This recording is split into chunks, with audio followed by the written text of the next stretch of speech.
For to everyone who has will be given, and he will have abundance. But from him who doesn't have, even that which he has will be taken away. That is, I mean, that is just a brutal way to start. Right. It sounds like the mission statement of a ruthless cutthroat hedge fund, but it isn't. That is actually a direct quote from Matthew chapter 25, specifically, Matthew 25.29. And the mission of today's deep dive is unpacking 3 consecutive parables from this exact chapter. Which is quite the journey, honestly. It definitely is. 3 stories that continuously, relentlessly escalate the stakes of waiting, of risk, and of judgment. And, you know, if I can just jump in right here, this is the perfect time to tease the biggest aha moment of this entire deep dive, the thing that honestly changes how you read this whole text. Oh, absolutely. Go for it. So over the course of this chapter, the first 2 parables build up this very strict framework. They teach an intense lesson of watchful preparation and incredibly bold, almost aggressive action. But then, and this is the twist, the third parable comes along and completely demolishes that framework. It really pulls the rug out. It does. It reveals this entirely invisible test where the quote-unquote winners of the story didn't even know they were taking an exam. Yeah, that twist is wild. But to understand how we arrive at that final twist, we have to start with the first escalation of stakes, which is a story about waiting that ends in sudden, irreversible exclusion. Right, the parable of the bridesmaids. Exactly. Yeah. So just to make sure we are all on the same page, here is the setup. You have 10 bridesmaids waiting for a bridegroom who has been delayed. And half of them are prepared, right? Yeah, 5 of them brought extra oil for their lamps, but the other 5 do not. So eventually the midnight cry goes up, the bridegroom is arriving. Panic ensues. Total panic. The unprepared bridesmaids scramble out into the night to buy more oil, but while they're gone, the bridegroom arrives, everyone goes inside, and the door slams shut. And that's it? Yep. The 5 unprepared bridesmaids return, but they are locked out. Okay, let's unpack this, because honestly, when you just read it on the page, it feels incredibly brutal. It really does, yeah. I used to think of it like, leaving the line right as the doors open for a sold-out concert, because you forgot your ticket in your car. And when you get back, you are permanently shut out. Which is a terrible feeling. It is. But that doesn't really capture it, does it? It's less like missing a concert and more like being the one groomsman who was supposed to bring the rings to the altar and you left them in an Uber. Oh, man. Yeah, you didn't just miss the fun. You brought the entire communal ceremony to a grinding halt. Exactly. Yeah. But even so, I have to question the bridegroom's reaction here. I mean, why is he so intensely unforgiving to people who just made a logistical mistake? It feels like a massive overreaction. Well, it definitely feels that way to our modern sensibilities, for sure. But we have to ground this in the reality of first-century Judea. You hit the nail on the head with the groomsmen analogy, though. How so? Because this wasn't just a private party or like a casual get-together. This was recognizable, street-level civic theater. Okay. Yeah, bridesmaids were expected to escort the groom through the village after nightfall with lit lamps. It was this communal event that signaled to the entire village that the marriage was finalized and the celebration was officially beginning. So by not having oil, they aren't just missing out on the cake. They are publicly failing a massive communal duty. Like, they're ruining the procession. Precisely. And we really have to talk about the physical logistics of that duty, because the oil wasn't just some abstract metaphor for spiritual readiness to the original audience. Where it was literal oil. Olive oil, specifically. And think about how you get olive oil in the ancient world. It had to be pressed locally. We are talking about massive, heavy stone presses, crushing olives, separating the liquid. It sounds exhausting. It was. It was an incredibly labor-intensive, time-consuming process. Right, so there is no 24-hour convenience store to run to. You can't just sprint to the corner and grab a jug of lamp oil at midnight. Exactly. So the failure of the 5 unprepared bridesmaids isn't just a slight, oversight. In that cultural context, it's a total breakdown of their role in this civic theater. They knew the assignment, and they failed to secure the one resource required to fulfill it. Yep. But the real insight here, the thing that makes this parable so unnerving, comes at the very end. I want to zero in on Matthew 25.12. What happens there? So when the 5 unprepared bridesmaids finally return and ask to be let in, the bridegroom's refusal is fascinating. He doesn't yell. He doesn't berate them for ruining his parade. He simply says, "Most certainly I tell you, I don't know you." Wow, I don't know you. It's not explosive at all. It's just cold. Yes, and that is what makes it so terrifying, honestly. It isn't portrayed as anger. It is stranger and colder than that. It is a simple erasure of recognition. Just completely wiped away. Right. Because they were not prepared, because they failed the civic requirement of the procession, their identity in relation to the celebration just dissolves. They are wiped from the guest list of reality. Man, that sets a heavy tone. Because if the first parable punishes unpreparedness with that kind of cold, permanent social exclusion, the second parable dramatically escalates the stakes. It really does. We move from social failure into severe economic punishment. Yeah, and the absolute dangers of passivity. But before we look at the terrifying economic reality of Roman-occupied Judea, consider this mystery. If a deeply wealthy absentee boss handed you 20 years' worth of your salary and vanished, what exactly would you do to survive his return? That is such a good framing for this. Right. Keep that in mind, everyone listening, as we step into this next section. Which brings us to the parable of the talents. We all know the basic structure here. The wealthy man goes on a journey. Exactly, leaving his wealth to 3 servants. To one, he gives 5 talents. To another, 2 talents. To the last, 1 talent. And the first 2 get straight to work. They do. They invest the money aggressively and double their sums. But the third servant takes his 1 talent and buries it in the ground out of fear. Which does not end well for him. No, it doesn't. When the master returns, he rewards the first 2. But he strips the third servant of his single talent, hands it to the guy who has 10, and casts the third servant into outer darkness. It's intense, but to understand the sheer, crushing weight of the story, we need to look at the historical reality of the money involved. A talent was not a metaphor to the original audience. It wasn't just a coin in your pocket, right? Not at all. It was an enormous unit of weight, usually silver or gold, equal to 20 years of wages for a standard day laborer. 20 years of wages. Okay, let's put that in perspective for you listening right now. Yeah. If a day laborer makes, say, $50,000 a year today, a single talent is $1 million. Exactly. So the servant who received 5 talents, that's $5 million. That is 100 years of wages just handed over in a sack. It's staggering. Handing a servant 5 talents signaled extreme wealth on the part of the master and an extraordinary level of trust, or, depending on how you look at it, a terrifying amount of risk. Definitely terrifying. Right. And if we connect this to the bigger picture, we have to understand the world this money was operating in.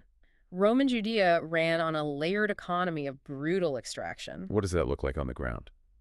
Well, you had provincial governors collecting heavy tribute for Rome. Then you had Herod's dynastic descendants taxing commerce and agriculture locally. Oh, so everyone is taking a cut. Everyone. And on top of that, you had the temple establishment levying its own significant dues. So wealth is just constantly being siphoned upward. It's a giant funnel, and the people at the bottom are being bled dry to fund the people at the top. Yes. And in this world, the absentee landowner wasn't an abstraction or a fairy tale character. He was a recognizable social type. Like a real-life CEO kind of guy. Exactly. A man wealthy enough to travel, to employ financial agents, and to expect massive, continuous returns. Returns that came from rentier capitalism in antiquity. This was an economy built on extracting wealth from land and debt. Which perfectly sets up this incredible confrontation at the end of the parable. Because when the third servant comes forward, the guy who buried his $1 million, Yeah, here it comes. he says in Matthew 25.24 through 25, I knew you that you are a hard man, reaping where you did not sow, and gathering where you did not scatter. I was afraid, and went away and hid your talent in the earth. It's such a bold statement. It is. That confession isn't an apology. It doubles as a direct indictment of the master. He is calling him out for extracting wealth he didn't create. And the crazy part is a master accepts the description without flinching. Right. He basically says, if you knew that I was a ruthless extractor of wealth, why didn't you give my money to the bankers to earn interest? It's a very dark mirror being held up to the audience. I mean, you're probably thinking the third servant is just lazy, right? That's how this story is so often interpreted. Yeah, that's what I was always taught. But put yourself in his sandals for a second. The text may suggest that the third servant isn't lazy in any obvious sense, but genuinely terrified. He's terrified of losing the money. Exactly. Hiding money in the ground was the standard peasant response in a volatile, dangerous economy. If you had visible wealth, it would be taken by tax collectors, or confiscated by Roman soldiers, or stolen by bandits. So you just bury it. To survive, you buried what you had. He was trying to protect the principal so he wouldn't be killed when the master returned. Wait, hold on. I need to push back on the master's alternative here. because the master says he should have used bankers to collect interest. Right. But if Jewish law strictly prohibited usury like charging interest to fellow Israelites, why would Matthew have Jesus use a master who demands interest as a stand-in for God? That feels like a massive theological contradiction. This raises an important question, and you are absolutely right to spot the tension there. The master invokes practices formerly prohibited by Jewish law as usury. So how do we make sense of that? Well, Matthew places this in the mouth of Jesus without editorial discomfort. The text leaves the logic of Roman economic accumulation uncomfortably intact. It forces the audience to grapple with the brutal economic reality of their world. So it's not necessarily an endorsement of the master's ethics. No, some scholars believe the master is just a harsh figure, operating by the harsh rules of their contemporary economy. And the failure to engage with that reality, even out of a desire to preserve what you have, results in being cast out. Okay, so we just saw the brutal machinery of ancient capitalism. We saw the social exclusion of the bridesmaids and the economic terror of the talents. Yeah, the stakes keep rising. They do. And now, the third parable introduces the exact victims produced by that machinery, and they become the ultimate test of humanity. We move to the final, sweeping scene, the sheep and the goats. This is where it all comes together. Right. The Son of Man is enthroned in glory, separating all nations like a shepherd divides sheep from goats. And the separation is based entirely on a few highly specific actions. Whether they fed the hungry, clothed the naked, welcomed the stranger, or visited the sick and imprisoned. The sheep did these things and are welcomed into the kingdom. The goats did not and are sent into the eternal fire. What's fascinating here is the sheer scale of this scene. It echoes the prophetic vocabulary of Ezekiel 34. In that text, God harshly indicts Israel's leaders for failing to shepherd their flock, for feeding themselves instead of the weak and the sick. That makes a lot of sense. Yeah, and it also echoes the grand cosmic courtroom visions of Daniel 7. Matthew's original audience, who were deeply shaped by that prophetic vocabulary, would hear this throne room scene as a direct, undeniable fulfillment claim. The history of Israel's prophecies culminating in this moment of judgment. Exactly. But here's where it gets really interesting. Look at Matthew 25.4. The king says to the sheep, "Most certainly I tell you, because you did it to one of the least of these, my brothers, you did it to me." The invisible criteria. Yes. The criterion for judgment here is entirely invisible. Think about that. There is no ritual mentioned. There is no theological creed you have to sign. No temple tax to pay. Nothing like that. Only direct, physical contact with the destitute. And we must be very clear about who the destitute are in this context. The hungry, the homeless stranger, the naked, the sick, and the imprisoned were not just broad rhetorical categories of sadness. They're real people. They were the exact, literal human residue of the occupying Roman system we just discussed in the previous segment. Oh, wow. That connection is incredible. Right. The people crushed by that economy of extraction, the peasants who lost their land to debt, the locals imprisoned for failing to pay the tribute, these are the least of these. So what does this all mean? When you step back and look at these three parables side by side, we were promised a demolition at the start of the deep dive, and I think I see it. Yes, because when you look closely, the parables do not quite agree with each other. How so? Well, the first parable punishes unpreparedness and a lack of foresight, right? Right, the bridesmaids without oil. Then the second parable punishes passivity and fear in the face of a demanding master. The buried talent. Exactly. And the third punishes a very specific kind of ignorance.